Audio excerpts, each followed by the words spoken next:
What does a furnace cost? Truth be told, it matters who shows up at your door that day. Now I'm talking companies, specifically HVAC estimators. There's always going to be someone more expensive and there's always going to be someone cheaper. Cheaper sounds better sometimes, but let me tell you, when they're doing it for cheaper, they're cutting corners to get you that price. Here's some things I would look for if I was calling out an estimator to my home. First, I'd see how he's giving me my estimate. How does he know what size of furnace to put in? If he's using only square footage, it's incorrect. These are one of the corners that companies cut to get you a cheaper price. Because if the furnace is too large, the home will heat up too quickly, causing the furnace to shut off early. It's like if an airplane to keep flying had to take off and land over and over and over again.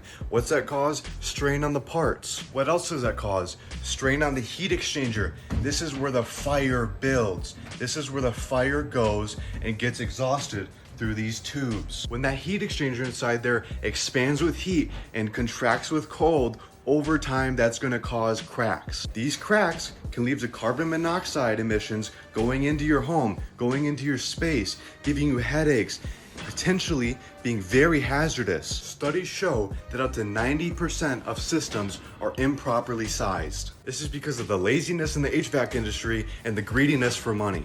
All these companies want to do is walk into a home, look at the furnace, say, I know which one you need for the next one, and go ahead and replace it without doing anything else to the system. The second thing I'd ask the estimator is, how much do you know about airflow? How much do you know about ductwork sizing? Because if your estimator isn't taking that into account and you have cold or hot rooms in different parts of the home, when they replace that furnace and they don't change anything else, it will stay hot and cold in those rooms. At Buds, we go in, we use technology that gets all the dimensions of the walls, that gets the windows, that gets the floor, the insulation in the attic, the insulation in your flooring, if you have radiant heat or not. It gets all these different discrepancies that all these other contractors can't even pick up because they're not using the tech that they need to be.